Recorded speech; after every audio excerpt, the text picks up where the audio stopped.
Award from Safeco Insurance in 2012, 2013, 2014, 2015, and 2018. She was also awarded Safeco's Award of Excellence in 2018. Erika is active in her community and has served as the board president for the Big Brothers Big Sisters of Missoula, member of the Missoula Chamber Redcoats, secretary for her Rotary Club, and volunteers with several other local organizations. Having grown up in the Bitterroot Valley, she enjoys spending time with her family and hound dogs in the outdoors. And finally, we have Hannah Stone. Hannah Stone is an attorney and shareholder at Milodragovich, Dale, and Steinbrenner, and is in her 15th year of practice. She focuses on insurance defense, particularly professional liability. She's an active community member and serves on the board of Glacier Ice Rink and is of counsel for Tamarack Grief Resource Center and Families First. And with that, David? All right, first test was to figure out if I could use the microphone, and failed that one. And I don't know whatever happened to the whole ladies first thing, but here I am first. I know the subject today is, I think some people could consider it a little bit dry, and that is the sort of state of the insurance industry in Montana. But I think it's important to note, and I think Erika and Hannah would agree with me, that insurance is an essential, and it's an essential for people's financial security, also for their physical security in many ways. And it's very important when we talk about these devastating events which have placed such a burden on the insurance industry, to talk about the human factor involved in all of that. And sometimes I think that can be lost because you're talking about, billions of dollars and talking about risk and actuarial tables and a whole bunch of stuff when you talk about insurance. But the human factor is a really important one, and it was really brought home for me during this recent wildfire in the Pacific Palisades just within the last month. And I'll tell you how. My wife's college roommate and one of her best friends and her husband lost their home and its entire contents during that fire. They had lovingly built that home over the course of most of their entire marriage, raised their child there, done everything in that home, and we saw them sort of grow that home. They added on to it over the course of a lifetime, and we were invited there many times and enjoyed some great times in that place. And my wife's friend's husband, Rod, and they're both dear friends of ours. Rod was in the hospital getting his knee replaced when the evacuation order came, and so his wife left the house with some pictures and a few valuables that she could put in one of their cars. The other car sat in the driveway where it burned to the ground, their home burned to the ground, and every property on that block burned all the way to the ground except for one, which the fire skipped over. It was sitting on a corner. And it's just, it's devastating to see what happens. And of course, we know that a few dozen people lost their lives in that wildfire and the Eaton fire, also in Southern California. We know that more than 100 people lost their lives in the Maui wildfires. People were trying to jump into the ocean to get away from those wildfires when they burned out of control. But so I just don't want us to lose sight of the human tragedy that's involved in this, and how insurance companies can be a backstop for people for their life savings, most of which go into their homes and their property for most people. And so there's a real human element to this that makes the work that we all do in insurance and trying to protect people's property and their life and casualty. It makes it somehow less dry and arcane than just the numbers that might be coming out of an actuarial table or a bank balance. So with that sobering thought, I do want to talk a little bit about, well, first, the Maui wildfire, which occurred last year, and then the California fires this year. And while I don't have any special knowledge of the causes, I think the causes of the wildfire in Maui have largely been established. There were some problems with Hawaii Electric's power grid and, of course, the dry conditions that they had for several weeks there, which is unusual on Maui. But they had dry conditions there for several weeks. And then, of course, in order to have a wildfire start, you just need fuel load and ignition, a source of ignition. And so the dry conditions and the weather and an unusual set of winds, which actually took place both in Hawaii and in California, unusually high winds, were able to, and then the ignition spark that came from a down power line and blown transformers then created that ignition spark, which started the grasses in Hawaii and trees in California on fire and caused both of those tragedies. So the question, I guess, and I guess we saw a similar thing here in Missoula not too long ago, right? When we had those 100-mile-an-hour winds coming off of, the hills around here, and they were blowing down power lines. One of the things I've learned, particularly about, I'm in a sort of it's a weird position.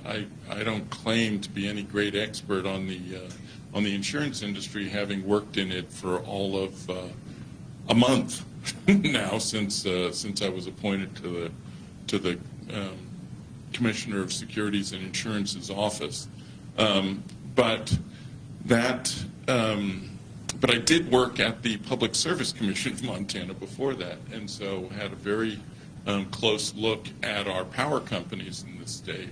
Northwestern Energy, which serves this part of the state, Montana Dakota Utilities, which serves other parts of the state, and some of the co-ops, which operate around here, which the PSC does not regulate, which operate in the area down in Ravalli and other places close by.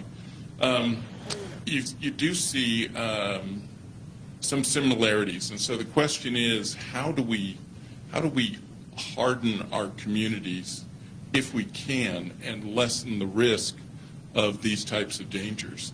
Because as we saw in California, for example, just last week, State Farm Insurance went to the California Commissioner of Insurance and asked for an immediate 22% rate increase on an emergency basis.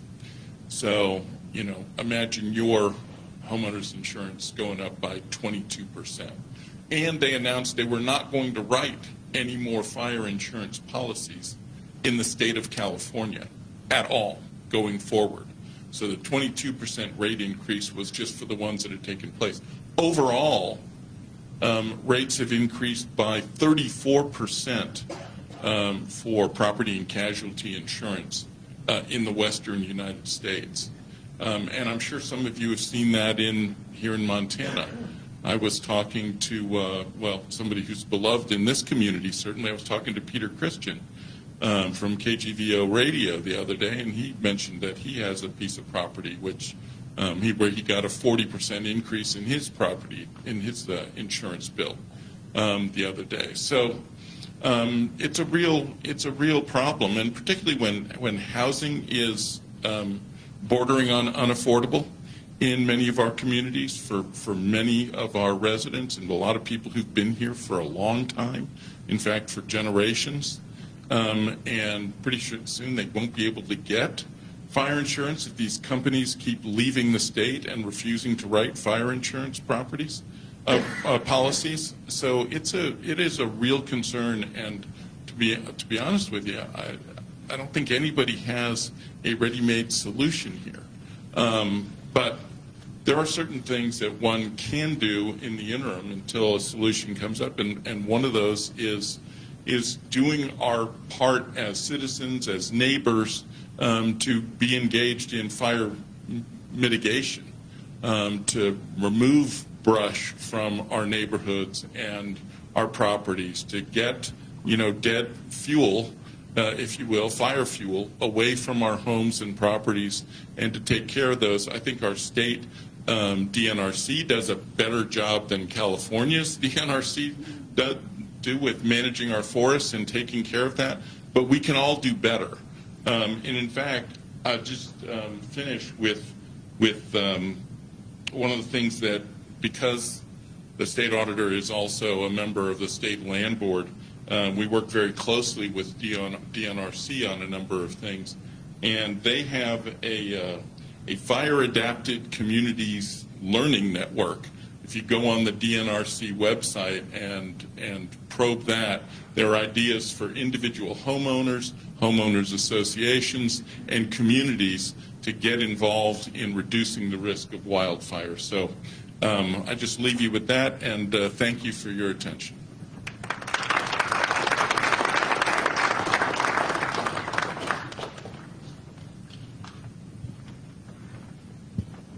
I don't know how I feel about going after that, but I would say that website is fabulous. You should all go look at it. The DNRC does a really good job of predicting wildfire risk and talking about it. I've been working in personal insurance for about 14 years, so I've seen drastic changes. When I first started, there was no company that wouldn't write a home up Grant Creek or up the Rattlesnake, and now you're looking for coverage if you have a home in a high wildfire area or more than 5 miles from a fire department. And I can speak from experience because I live in a log house with livestock, too many dogs, and the closest fire department's 8 miles away. So I'm an insurance company's nightmare. So I know what I'm talking about from that perspective. I think we all love where we live, and we do live in the WUI, the wildland-urban interface.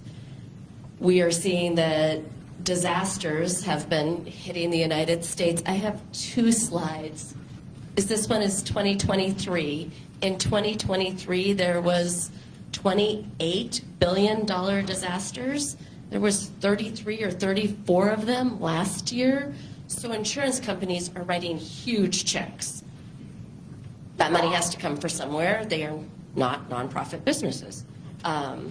As an independent agent, we work with multiple insurance companies, so we get to see things as they change, and we've seen multiple companies decide to leave the state of Montana, deciding that we are not a state that they would be a profitable property state for them. Some of them are still writing auto insurance here, but they don't want to write homeowners insurance. As somebody that loves living here and loves living in the woods, I think there's things we can do. I think being good stewards of the land and being responsible homeowners, we can take care of our properties, we can trim trees, we don't have to have mulch. I don't know why, but every insurance company thinks mulch is the most evil thing in the world. It must catch on fire really, really easily. But we can use things like rocks and lava stone and other things around our homes to make them more fire resistant. We can make sure limbs don't hang over our homes. We can make sure that trees are not right next to our houses. We can do things to make our houses more attractive to insurance companies, as strange as that sounds, but they don't have to do business here. But we want them to. Competition is good. It helps us all. It keeps premiums lower. More things that we can do is making sure we're cleaning out dead grasses. You talked about California. I can't tell you how many times a week I say to some underwriter at some company, we're not California. We don't have that kind of brush everywhere. We do a better job taking care of our land. It's not filled with brush. Fires don't spread as fast here. In the grass fire at Butler Creek and Grant Creek this summer, that was out in like 6 hours. We are proactive with our wildfire fighting actions. Homeowners insurance does play a big role. It is what we use to protect our assets. It helps us, and most of us, our home is our biggest asset. Something that's as super hard as I've walked through homes after a fire or pipes exploding and destroying entire homes, and all insurance companies can do is give you money. They can't bring back your memories. And things you don't think about is after a loss, not only does that pay for your house, but it has to pay for your stuff and your inconvenience and living somewhere else. And then there's the cost of building materials, particularly if there's a lot of homes damaged. Everything becomes more expensive. So when an insurance company is replacing a $300,000 house, they're probably writing a check for $700,000, $800,000, if not more, to make you whole again. Again, the human element is all it can do is replace your stuff and give you a place to live. It can't bring back the memories, but we purchase it to provide us comfort in knowing that we will get a new home, or our home will be rebuilt. There's still a lot of companies out there writing homeowners insurance, and as we update our homes or rebuild after a loss, or as we build new homes, I think as good homeowners, there's things we can do. I think we can think about replacing our wood decks with composite decks. I think that we can be cautious at what we put on our patios. I had several clients in the Pacific Palisades fire, and one of them was like, we went out and got all of our patio furniture and put it in the garage because we've seen that embers can land on patio furniture and start a fire. The doormat in front of your doors. If you're in a high wildfire area or there's wildfire nearby, put it inside. When you do rebuild, don't put a wood shake roof on your house. Consider not using wood siding. There's homes that are being built that are using steel frame because they're less likely to burn. I think, did we put up the 2024? Can we look at the other slide? I think it's kind of interesting to look because the disasters are in different parts of the country. So we can blame it on Hawaii, California, but they're everywhere. The Midwest has had a ton of really big thunderstorms, tornadoes, and things like that that have made huge things. The hurricane season was awful. So as we navigate the area of insurance and we figure out what to do, I will say we live in a fabulous state. Montana is super consumer friendly. We protect the individuals that live here. Our insurance commissioner does a great job with that. Any one of you can call and say if you feel you've been treated unfairly, and you should. If a claim is going a way you don't like, you can call the insurance auditor's office, and they're amazing. They answer the phone. Humans answer the phone and talk to you. Things that we're seeing that I think are super scary is we're seeing people get home insurance and it excludes wildfire. And sometimes they don't realize that. So I think it's super important that anyone that works in real estate insurance lending is telling people, gosh, you should look at that, or you should look at your insurance and make sure it covers what you want it to. And I think it's important as consumers that we pay attention and know what we're paying our money for. There's also things called a parametric policy. So if the only thing you're concerned about is wildfire, you can buy a wildfire-only policy. I would advise you to read it carefully. I don't see it being in the best interest. I've not found a home in the state of Montana that we cannot find an insurance policy for. I've had several people that don't have mortgages choose to self-insure their homes, anywhere from a $300,000 home to a $15 million home. You know, insurance provides financial relief, and if you choose to self-insure, you can completely do that. What else did I want to tell you? Oh, I have so many cool studies. I can geek out about this all day long. But Headwaters Foundation last year in Bozeman put out a fantastic study about the true impact of wildfire and how we can be good stewards of the land and what we can do as individuals. One, to make sure insurance companies will still come here. We don't want to be California. But then there is several others by FEMA, and California's Tahoe has a really good one about home hardening.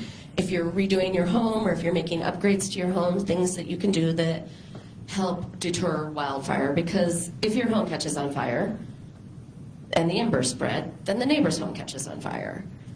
But I think we can help each other. That's all I got.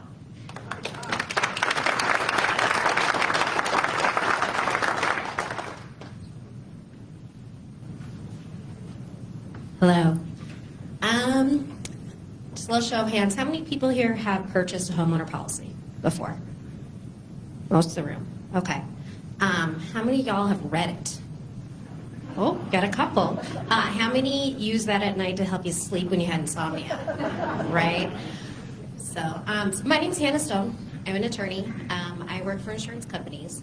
I primarily do professional liability, but I do a fair amount of coverage work. And so I think part of the reason why I was asked to speak on this panel was to talk sort of about what we're seeing in the litigation world with respect to the decrease in coverage and also sort of the nuts and bolts of what happens when you file a claim and it's denied.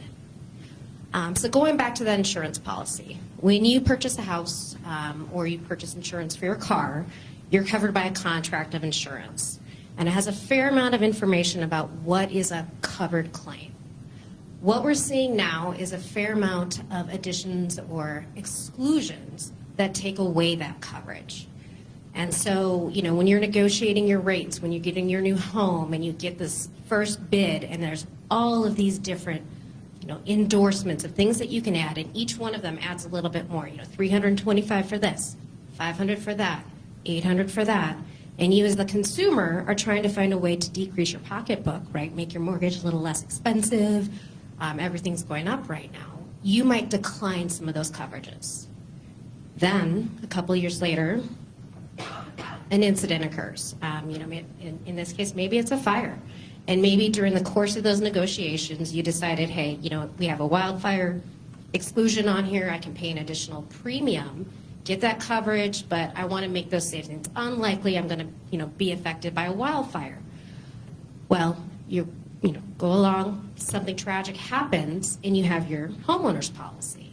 You submit your claim, and you get a denial letter. And those can be very alarming to get. And there's, litigation-wise, there's a lot of different reasons that claims can be denied. It can be outside the policy period. It can be a specific exclusion. But you as the typical consumer are expecting, hey, I purchased this policy. I've been paying for it for 2 years, 6 years, 8 years, whatever.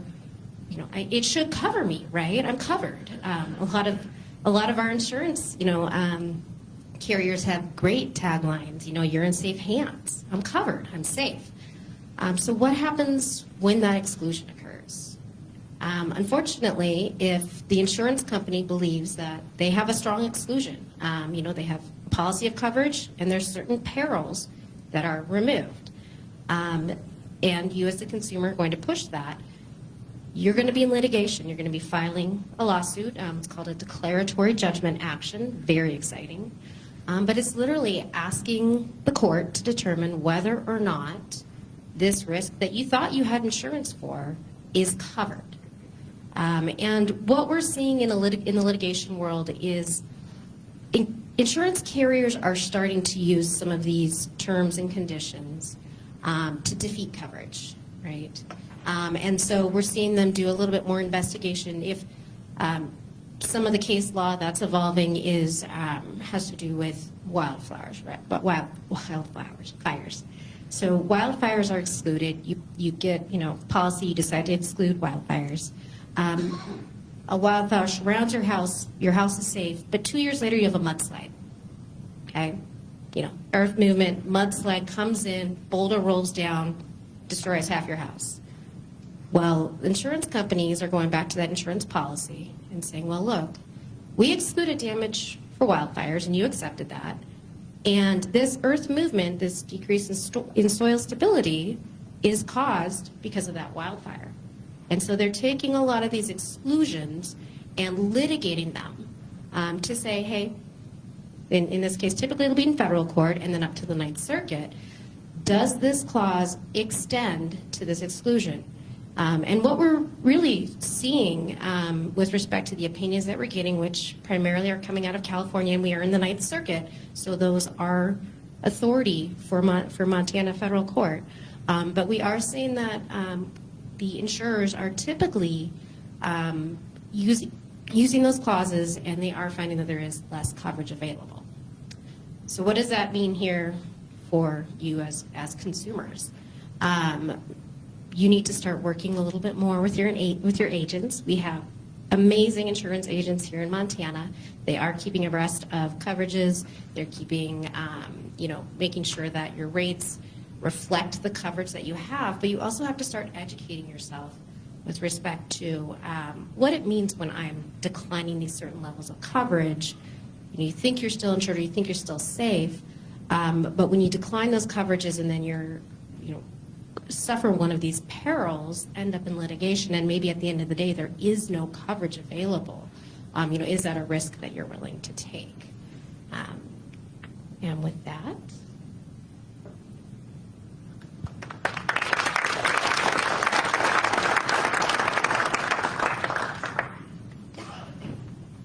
Okay, everybody, we're going to take a break for about 10 minutes. This is our table talk period. This means that each table will get the 10 minutes to formulate a question and appoint a representative from each table to ask the question of our panel. We'd ask that you keep the questions simple, no multi-part questions if you can avoid it. Avoid making statements or autobiographical information that goes on a bit long. Just get right to the question itself. Any members of the media who have questions, we can ask your questions at the end of the forum. And what am I forgetting here? Nothing. Okay, so with that, we'll meet in about 10 minutes. Okay, everybody, it's time to reconvene. So we will have two board members walking around with microphones. Please raise your hands if your table is ready to ask a question of our panelists. And fire away.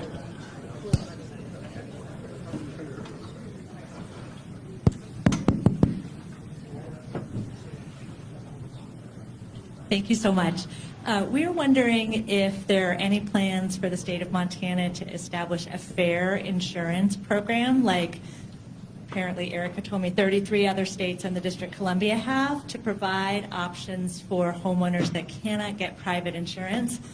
And if so, according to what time frame and how you'll ensure that it's solvent and can actually have enough money to pay if there are big fires.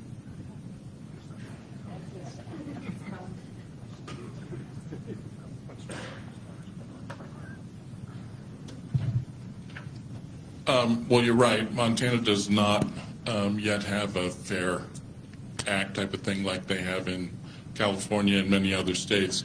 I would note that in California, this recent wildfire situation and just before it, I know that the state was trying very hard to get people off of the fair offered insurance. And part of the reason for that, I guess, was the cost of the program got to be very high. And so there wasn't, and some private insurers were obviously complaining about this low-cost competitive. We have a similar thing in, for example, workman's comp insurance. The Montana State Fund is sort of an insurer of last resort there, and the private reinsurance market has been picking up some of the slack in Montana, but I don't know of any legislation going through. If there were, I mean, maybe people are looking at some legislation for this year, but I certainly haven't heard of any for this session of the legislature. So the answer in terms of Montana adopting such a program, that would have to be created by the legislature, and I haven't heard of any plans for them to do so as of yet.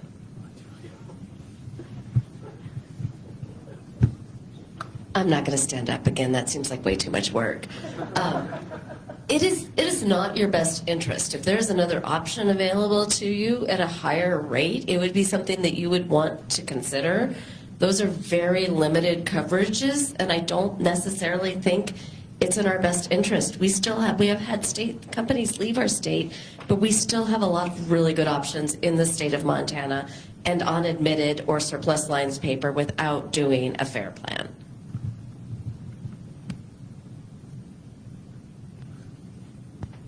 My name is Nancy Selden, and I'm just going to read the question. Patty Canyon, Missoula, Maui, Hawaii, Paradise, California, Two Dot Fire in Montana were all started by electrical power lines. What's the liability of the power companies?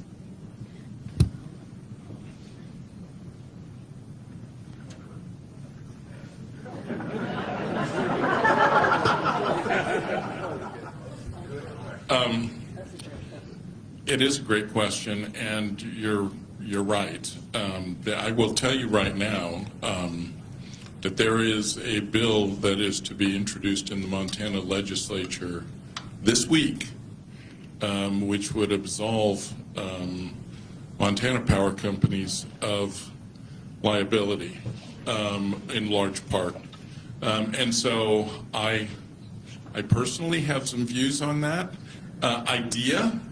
As a former executive director of the Public Service Commission and my current capacity as chief of staff for the Commissioner of Securities and Insurance, I think that the blame for a horrible situation like a wildfire should stay with the entity that caused it.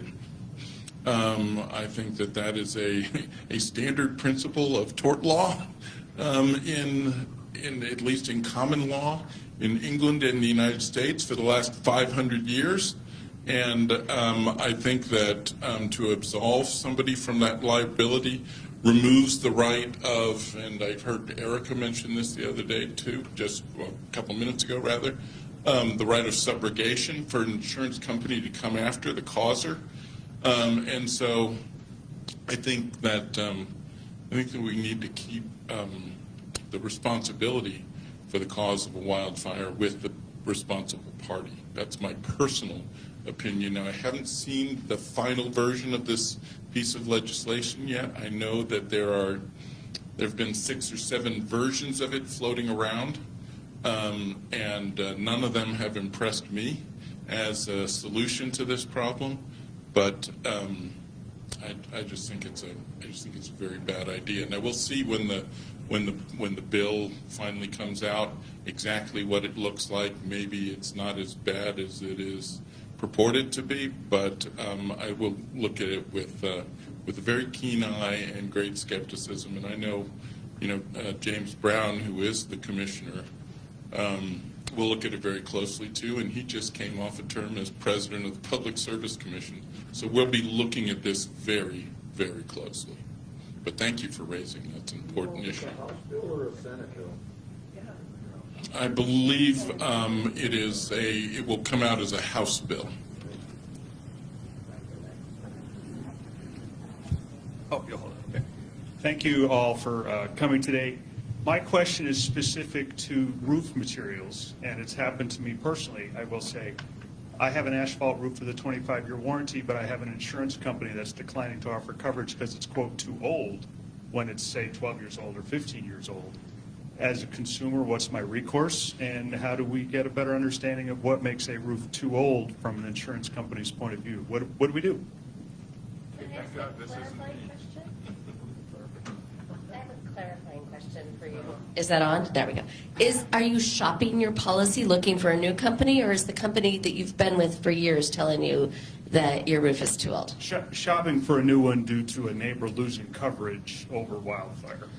So we've seen, and this is the first time I've seen this in 14 plus years, is that insurance companies are saying that they will not take somebody that has a 15-year-old roof on new business. Now, if you already have your policy with them, they will have it there and no problems with that. They might rate you differently because of the age of your roof, but they are saying underwriting for new business, they don't want it. There's still companies that aren't doing that. But wind and hail and roof claims have become very, very expensive.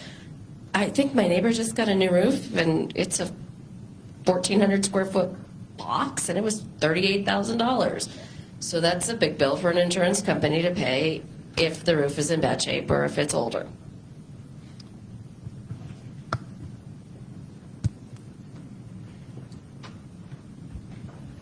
Hi, Hi, my name's Erika Peterman. It's nice to meet you, Erika. She's my agent. And she's really good. She has high praise at our table.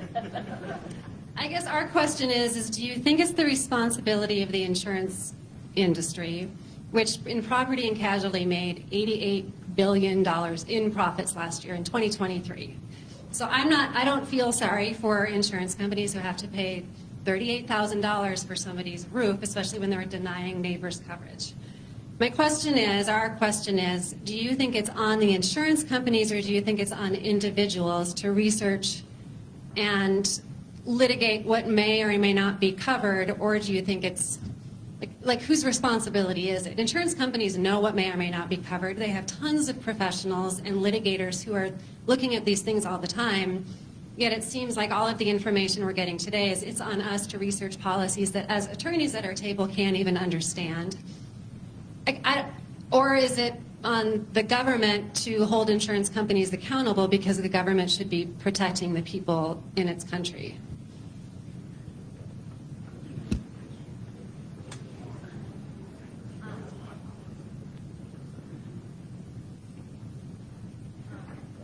Hello.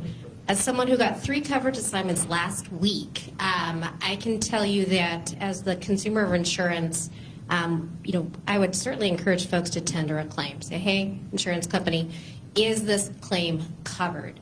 The insurance company cannot, in the defense of the average consumer, they can't add to that insurance policy. They can only interpret the coverages that are available. But to your point, Erika, I mean, whose responsibility is it? Right now, from the average consumer standpoint, if you tender a claim and it is not covered, unfortunately, it's up to you to decide, hey, am I going to, file a claim against Travelers Insurance Company saying, hey, this is a covered risk, or, which we're unfortunately seeing a lot of in the litigation world, do you look at your agent? Do you say, hey, I told you that I was going to be doing X, Y, and Z. This isn't a covered claim. Put this on your E&O policy. We also are seeing claims going to real estate agents. So, I mean, unfortunately, there's been a huge uptick with respect to litigation. We don't see the government necessarily stepping in. I will tell you, Montana is not friendly to insurance companies. We have first-party bad faith. We have third-party bad faith. And we have a lot of carriers that are leaving our great state. So it's, from a public policy standpoint, the law in Montana does favor the average consumer. That said, they assume that the average consumer is smart enough that when they see a line that says, coverage for wildfires, and you have an email chain between you and your agent saying, hey, take that off, I don't want to pay that extra $500 a month, that will be construed against you. I agree so much with what Hannah said, that we are a fantastic state to be a consumer in. We protect our people in the state of Montana. The downside of that is our premiums are a little higher.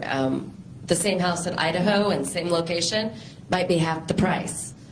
But if it goes to court, the insurance company might win in Idaho, and that's just not going to happen in the state of Montana. So something to think about when you're paying a higher premium. That's just my personal opinion. You should do your own research on that. Yeah, and I will add that consumer protection is a big part of what we do at the Commission on Securities and Insurance. So it's really something that we focus in on every day. And in fact, I will just add, as part of that effort, it's a matter of helping to educate consumers. I think a well-educated consumer is a well-armed consumer. So on each of your tables, there's a thing about filing an insurance claim after a fire, insurance before and after a flood, and then a general brochure on sort of what the Commission does. But we have a consumer assistance staff that is available. In fact, we're expanding the hours of that consumer assistance staff to better serve Montanans 5 days a week, and it will soon be 10 hours a day. So any questions you have, any complaints you have, any issues you have, you can certainly take them to our office, and we can help facilitate putting you in with, you know, the right information and getting some help.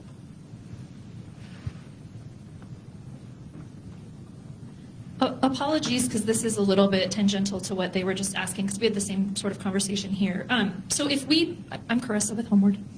If we make an effort to keep our community fire safe, will that actually make an impact on our insurance companies, our insurance premiums, especially with all of the events that are happening?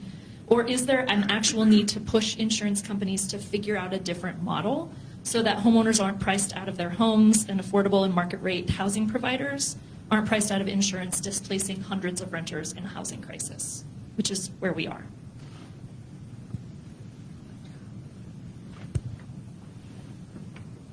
Well, I don't want to sugarcoat this for anybody.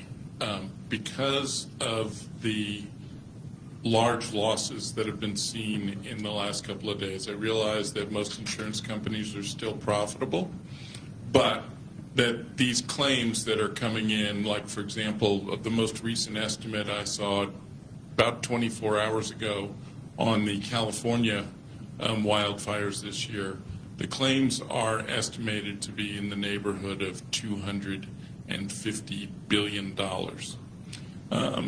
And the claims in Maui were a fraction of that, maybe $5 or $6 billion, but it was it's still a lot of money. And the way insurance companies operate is they spread that out. So unfortunately, I'm afraid they're not just spreading that out over Southern California, and they're not just spreading it out over the state of California or even the western region. I mean, I would respectfully submit that I bet you could find evidence that your homeowner's insurance is being affected by you know, hurricanes on the Gulf Coast and in Florida, that they spread their risk out over their entire customer base. So is it time for a new model to be considered? Yeah, I think a lot of people are considering a new model. Insurance companies, I know, are looking at their models and sort of re-examining where they are. But there are no solutions that I know of being contemplated right now in the state legislature, and we can only do what the legislature allows us to do. All we can do right now is better inform consumers and give them the ability to, I mean, I think these risk mitigation efforts that can be undertaken are useful because they will reduce your individual risk.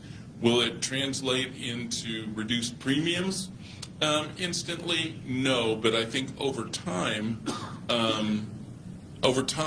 they can have a positive impact. And Erika and you know, you guys might have a better sense of that. But I would agree. I think it could make the difference between insurance companies staying in Montana or not. And I'm never a huge fan of changing laws and adding more laws. But I mean, when I have clients call me in California and Colorado, I have a client in Colorado that's like, we cannot have a tree or any shrubs within 50 feet of our home. I don't want us to be that state.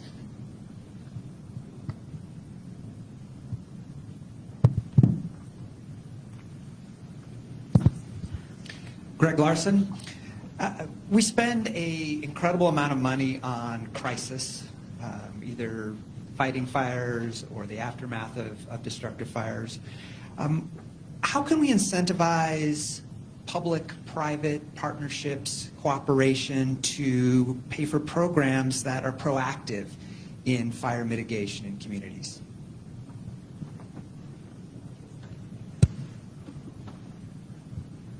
well, I think, Greg, one of the things that I pointed to in my earlier remarks were this fire-adapted communities effort that the DNRC is engaged in. And they're engaged in that with a number of communities throughout the state of Montana. And they also are very actively engaged in forest management of state lands. And so I think they're sort of leading the way on much of this, as they should. I mean, they're the Department of Natural Resource Conservation. So they are leading the way, and I think they're doing some things. And I believe, I talked just last week with the directory of their forest management efforts, and they're making a real effort at this, and I think really doing some fantastic work in this effort. So they are reaching out, and they're establishing sort of partnerships with other state governments, other nonprofits in the area, other resource conservation groups and environmental groups. So I think something is happening, but a lot more needs to happen in order to address this current, as you correctly point out, I mean, it's a crisis.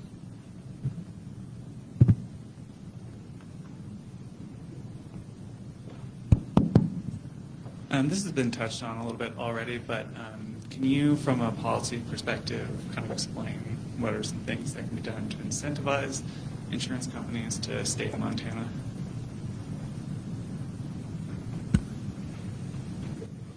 I don't think so. Sorry. I think us being together and being responsible homeowners is fabulous. I think that our insurance commissioner's office does a really good job of protecting our consumers, but insurance companies are for-profit businesses, so they have to be able to see numbers. I do have one kind of concrete example of this, liquor liability insurance. I don't know how many folks were paying attention the last legislative cycle, but we saw, a ton of the carriers that I worked for that did liquor liability left Montana in the last 6 years. Pretty much all the insurance companies that I specifically worked for would have a claim, and every single time it was a claim, it was $1 million claim. And pretty quickly, they started to draw out. So I know that our legislature did actually come together and make some pretty significant changes to liquor liability in Montana. Those changes, of course, now are going to be tested through the court system to see if they pass muster. But that was one specific example of a way to limit bar owners' liability and influence the insurance companies to come back in. And we have seen, I haven't seen any of my carriers come back in. I have seen existing carriers start to test the water with writing liquor policies. So how that can be done in homeowners, I'm just not as sophisticated to address, but that was an example for liquor liability.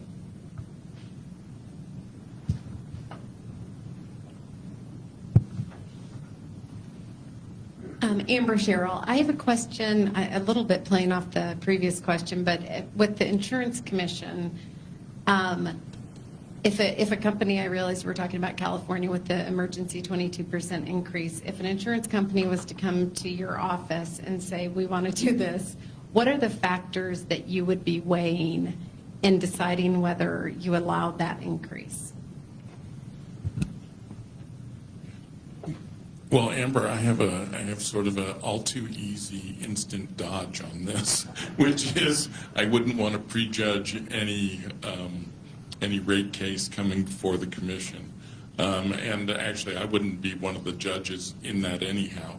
But there are a number of factors. Obviously, you look at the overall health of the insurer. You look at the specific case that they're making when a vendor comes in and makes a case before the commission for regulatory relief in the form of a rate increase or something like that. There is a whole body of evidence that has to be presented. Other interveners get to present. It is a public process at the insurance commission, so consumers get to weigh in. Other interveners get to weigh in, and a whole body of evidence is weighed before any decision like that gets taken into account. And I'm very, very proud of our regulatory and legal staff at the commission. I think they do a very, very good job of scrutinizing these things very carefully with the consumers and the financial health of the industry in mind.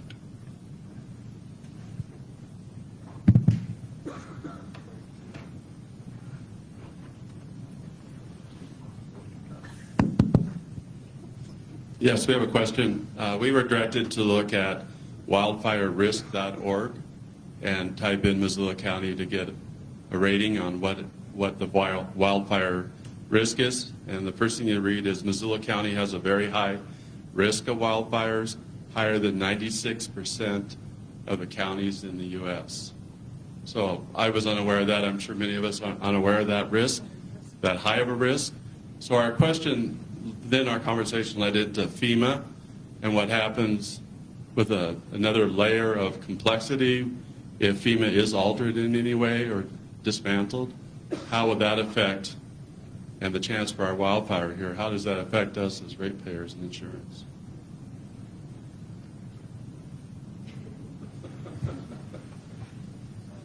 I'm always the last one to step back. No, as you might imagine, there probably is a higher than average risk of wildfires in Missoula County. I mean, if you think of, I used to travel all the time from like Missoula up by Sealy Lake and all of that is in Missoula County, of course. And there's a lot of trees up there, and there's a lot of activity in the forest in terms of just branch shedding and sometimes a beetle kill and a lot of things that are factors. Now, I will say that in terms of the state forest management in Montana, I think it is on a scale of 1 to 10, it's probably a 9.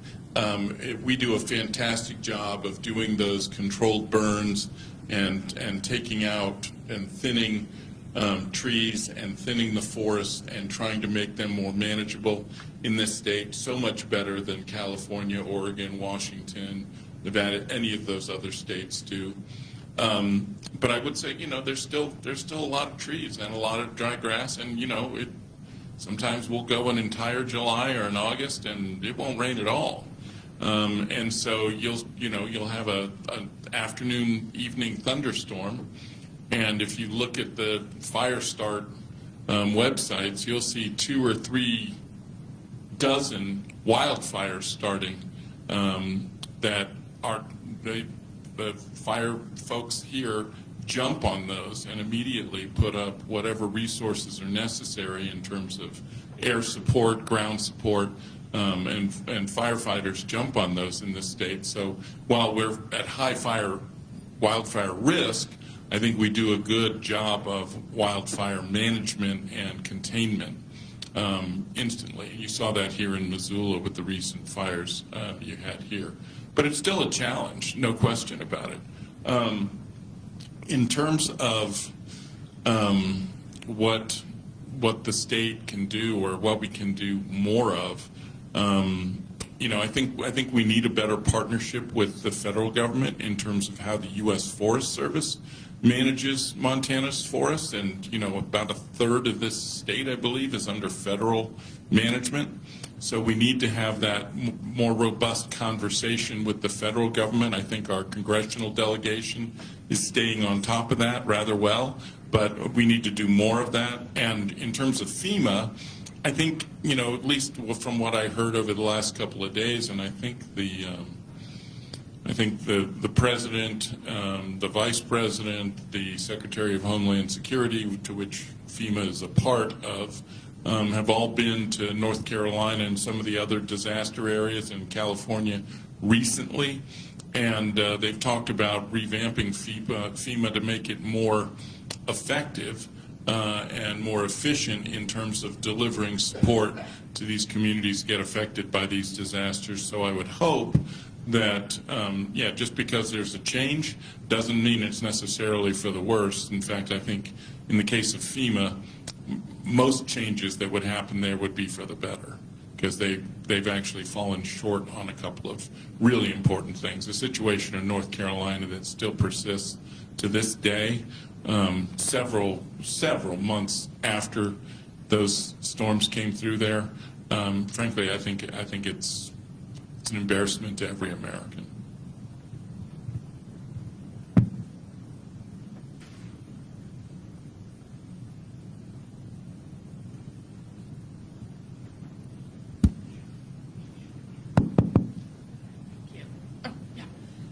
I'm Allie Kane with Missoula County's Climate Action Program.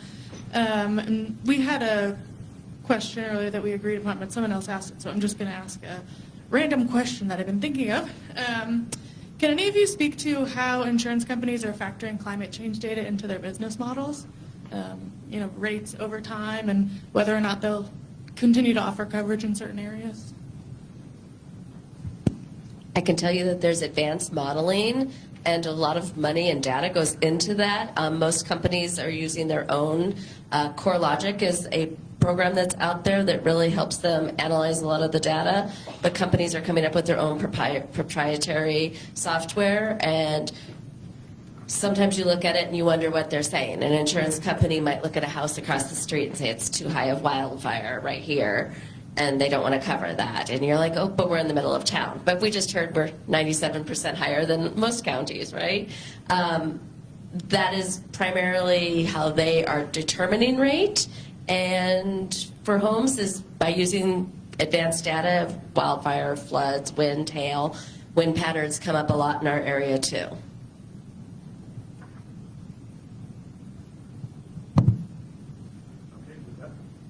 And with that, I'd like to thank our panel, and I'd like to thank all of you for attending and braving the cold to come out here. Please keep an eye out on our website for our upcoming forum, still under development right now. Appreciate your participation. We'll see you next time.